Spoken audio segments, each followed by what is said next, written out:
What's happening, guys? We're back again and we are on our top two, the final two of our Force Affinity attack nukers. And we are on Maranix. She is coming in with a damage output from the optimizer at 132,000. And I'm looking forward to seeing what she can do, guys. So we have the build on already. There's no point in rolling up the ring. It is already, we're not going to get any extra stats out of it. And as always, we don't ascend anything that isn't ascended already. And we have a look at the stats. So 7,349, 207 speed, 100% crit rate, 309 crit damage, and nothing else matters for this test. Obviously, things do matter for her build altogether, but not for the test, not for the purposes of testing as we are now. So everything's built. Let's go in and test her. No more messing about. Let's just get it done. And we go to the dragon's lair. So far, not being blown away by the Force Affinity nukers. Now, we can compare them later on to, when I finish everything with the Force Affinity nukers, we can do an overall on what I have tested so far, and we'll see, does that make any difference? But so far, I've not been blown, or like, my perception is that the Force Affinity nukers are seriously lacking. It could be because I haven't put the expenditure into them as well, though, guys. You know, that's always a factor. And maybe our number 1 and number 2 will change that. So Marnix and our number 1, who I haven't revealed yet, but will be revealed at the end of this video. Now, the thing with Marnix is her main skill that's coming up with the big damage is her A1. I don't know if that's supposing that Hex is already on there or what, but it's coming up way more powerful than her A2 and A3. So let's just check all of them. Yeah, so we're not going to get any of her buffs either. Because we don't have Hex in the test. 211,000 that I see there. Again, I'll check that in the replay. Or in the... Yeah, I'll check the tape at the end to make sure we have the proper scores there. But I think 211 was the biggest I seen there. But that was over this end. I didn't see what came out over this end here. So we'll make sure we put it down to 1x speed this time. 212, 220, I think, there. So she's clearing the wave anyway, so that's really good. And let's check the A1 this time. And the A1, like I said, is coming out way more powerful than the other two by a factor of, like, I think over 50%. I'm just bringing it up here again on the side monitor, guys, which is no use to ye. But let's see, we have, we always go for this punter here. 90, 87. So she got, yeah, 177. So it's not the biggest performing hit that we've seen on this level so far. Now, let's go to Dragon Hard 20. Yeah, or Dragon Hard 20. Dragon Hard 20. I'm getting tired, guys. Dragon Hard 10. And see, now, I don't think... Usually with multi-hitters, we need to go to hard to be able to see the damage output to get all of the hits in. I don't think that's going to be the case here. So let's get going with our A3. We 218 was the best I seen there, or maybe it was less, because I seen 128 over here. But again, I'll look back at the tape to make sure that wasn't two numbers crossing over one another. We'll try the A3 this time. But, yeah, she's not... Once more, it's not looking super fantastic for the Force Affinity nukers. 156, did I see 196 here? He looks to have the least energy, maybe Taya there. So again, that will be something I'll look back at the tapes for.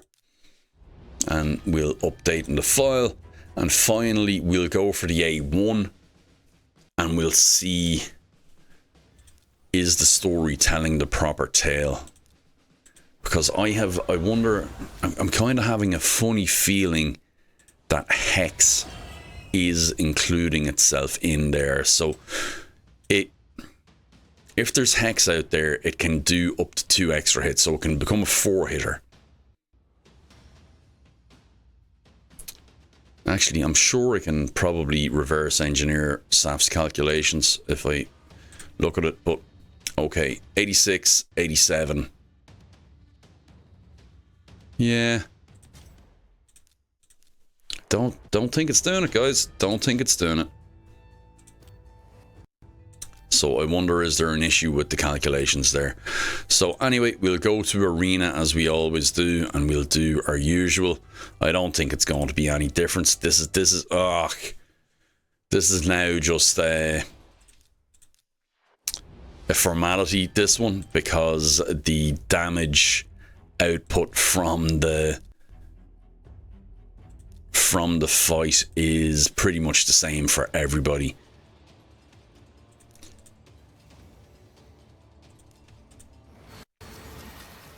And that's because everybody survives with the same kind of health. So we'll go with the whichever is the highest, and we're only going to test it once because there's no point. So 73k is this one, and we didn't kill everybody, so that's good. So I'm going to guess that it's going to be the same as what we've seen before. 192,755. So you can see that that is the same as a lot of what we've had previously. Now, let's go on. And I know some of you might be thinking, well, like, if she gets a whole load of extra stuff from having Hex out there, why are you not putting Hex out there? Because the tests don't include Hex. And that is one of the fatal flaws in the test, but it's also standardized. What way are we? Oh. It's also standardization as well.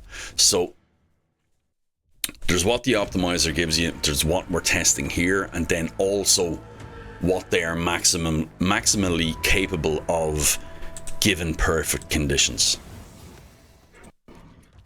You know, if we play to their kit and do everything to, you know, give them their, like in Maranix's case, Hex, in Rattlow's case, HP burn, and all that kind of stuff. And we don't go into all of that because it just, it's not standardized in the testing. So let's go with the A3. 235605.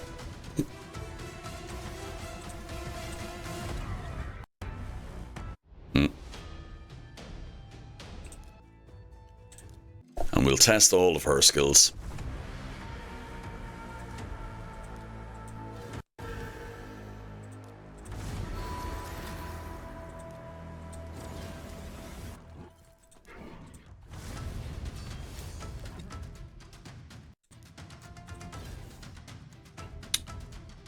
And we'll try the A2 now. 184. So that's way lesser than the A3. And finally, we'll try the A1. And then we'll call it a day.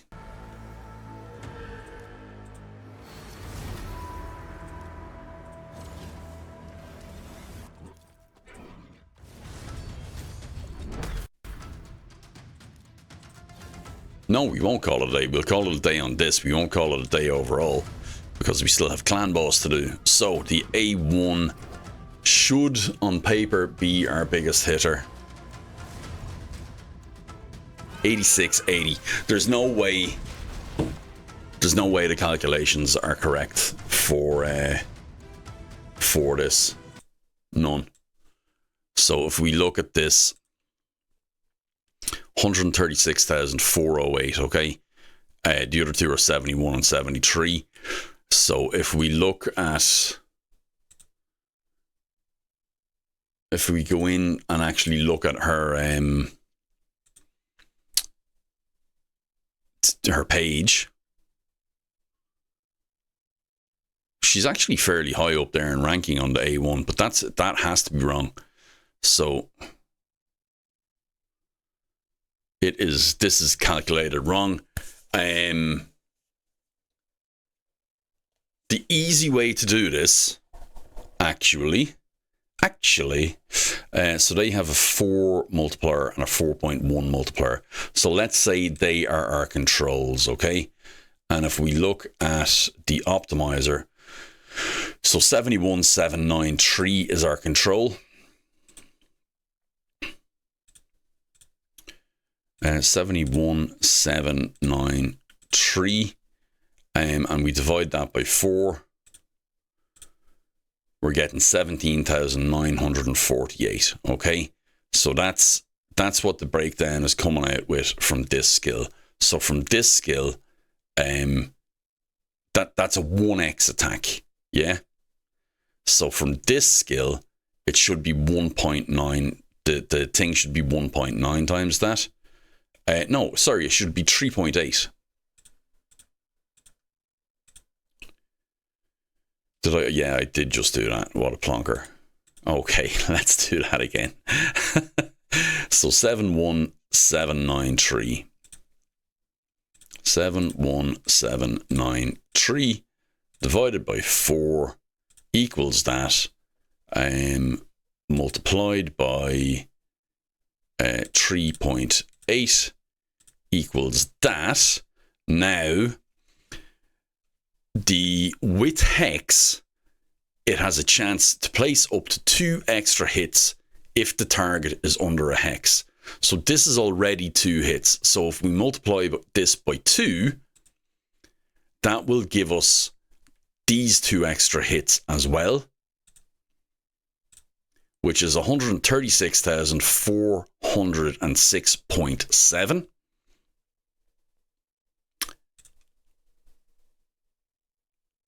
And they've rounded up.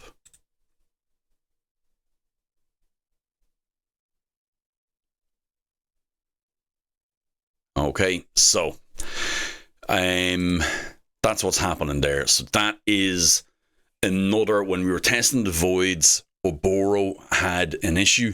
This is showing the full extent of the conditional, and probably shouldn't be, because on the battle we don't have the debuff of hex included, so it shouldn't be including that in there.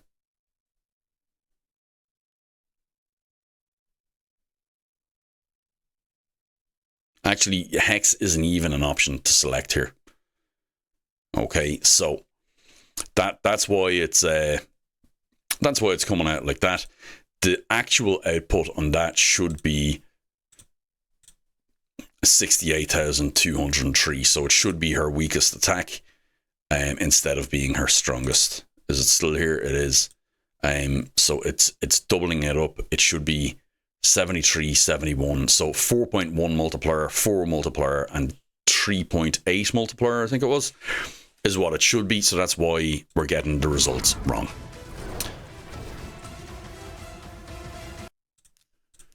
So there we go. And 167. Okay, so 4 minutes 42. Sorry about that, guys. We went on a little bit of a sidetrack, but it's good when we come across these things to examine them as well, to find out exactly what's going on.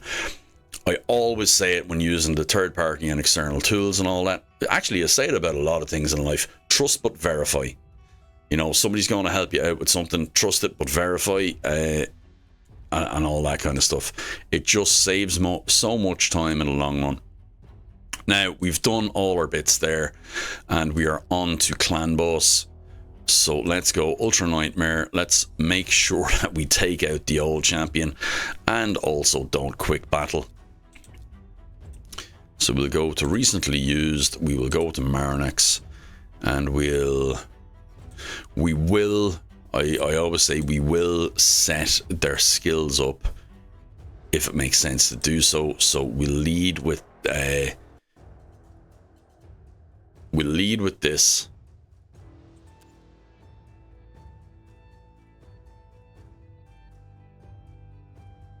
Yeah. So realistically, we kind of want to turn that off.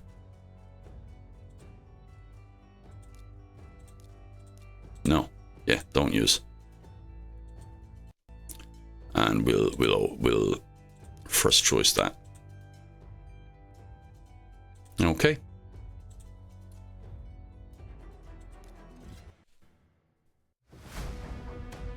So, phone's ringing there. So we'll run this. We'll see how we're getting on. If she lands her hex and all of that, which she hasn't, because she does have low accuracy. She's not built with accuracy in mind. But we'll run this to turn 10. I know she has low accuracy, but I thought it would be high enough to land one debuff. That's changed the game. Her success in the overall table lived and died upon landing that skill.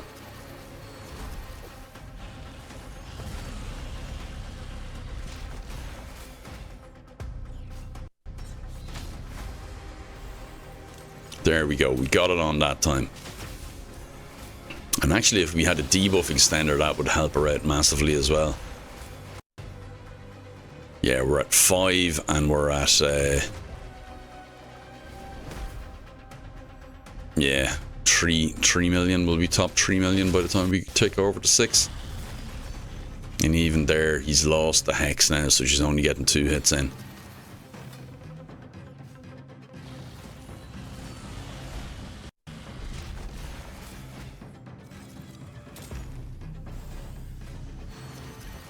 Yeah, I like Marnix. She's bondage Barbie is what she is, but she's there we go. We got 3 hits out there and more damage from each hit as well. And if she had had that going from the start, she would have done a lot better.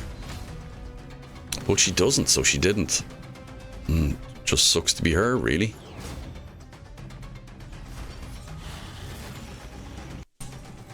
So when it ticks over now onto turn 10, we'll see how we go. Her next hit, once it ticks over to turn 10. Okay, she'll get a decent one in.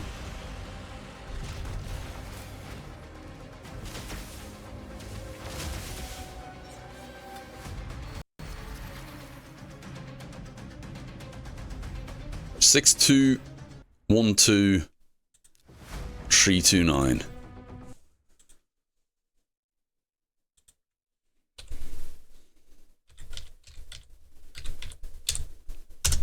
Okay, so I'll be back. I'll check over the footage and see how we done overall for Marnix. And yeah, I'll be with you in 1 second, guys. And we're back with the scores done. Our bondage Barbie here is a little bit underwhelming. Right, if I'm looking at this, she actually probably shouldn't have gotten in to the list. So we went through the damage calculations from the optimizer previously. Her getting in here was based on her A1. And that score is based on our A1 having a 4 hit. So it doesn't. It has a 2 hit and a conditional 2 more hits if Hex is out there. So she actually would be sitting under Fu Shan. So Fu Shan should potentially be in here. But this is the top 10 Force Affinity nukers, Force Affinity attack nukers on my account based on the optimizer output. So that's why she's there. Let's see what the numbers are telling us when we look at the scoreboards. So Marnix becomes okay. So she's still there. She does very much better than these two clowns. So 248. She is 5th, 6th. Yeah, she's number 5. Yeah, number 5 because we haven't done number 1 yet. And then when we look at Dragon Hard 10, she drops way down, way down. Wow. Okay. Didn't expect that. Arena, she's about the same as everybody else, so it's moot. Actually, she's, yeah, joint 3rd, technically. Shogun was where we really noticed how underperforming she was. So 235, 605. And then Clan Boss, she actually pulled it back quite a bit, and I'm surprised at that. Now, if I had a left Brimstone on her, it's entirely possible that she would have done better. But she's coming 5th there again. 1, 2, 3, 4, 5. Yeah, she's coming 5th there again. So again, her scores are going to be propped up by Clan Boss, and she's going to come in probably higher than I would rate her, if that makes sense. You take Clan Boss out of these, and the scores change. The ranking, the overall score ranking, changes quite a bit, and I might actually change the table to have a total and a total without Clan Boss, to see how that changes ranking for everybody. Now, if we sort this 5th, so she comes in 5th overall. That's our number 2 ranked champion, Maranix, who I do quite like. She does only have a 2-star blessing. Had she got 2 more in that, she'd have more crit damage. She'd have more damage against the boss. Shogun, she'd have more damage against Clan Boss, in that she'd have an extra level on Crushing Rend. So it would definitely pump her up a couple more levels. I can't wait to check the entire sheet with the voids included, because I've only done voids and force so far. So I kind of feel like force are really lagging behind. So I'd love to check it out and see if that's just my perception, or if that's correct. Oh, no, we have it the other way around. Smallest to largest. There we go. Okay. So we have our number 1 slot here, and it is, of course, the man, the myth, the legend that is Mountain King. That's not how you spell mountain, is it? It's Mountain. There we go. Now we have Mountain King. So Mountain King is our number 1 Force Affinity attack nuker. And he is, according to the optimizer, an attack champion. I always thought he was HP, but he's actually attack. And he has a split. Where is it? Skills. He has a split multiplier on HP and attack. So, oh, well, anyway, we'll be seeing him in the next one, guys. So like and subscribe if you want to see more than that. If you want to see our number 1 Force Affinity attack nuker on my account, going through his paces and see what he can bring us from the scoring. Let's see where we ranks in reality after the tests. Thanks, guys. Take care, and I'll see you in the next one. Bye bye.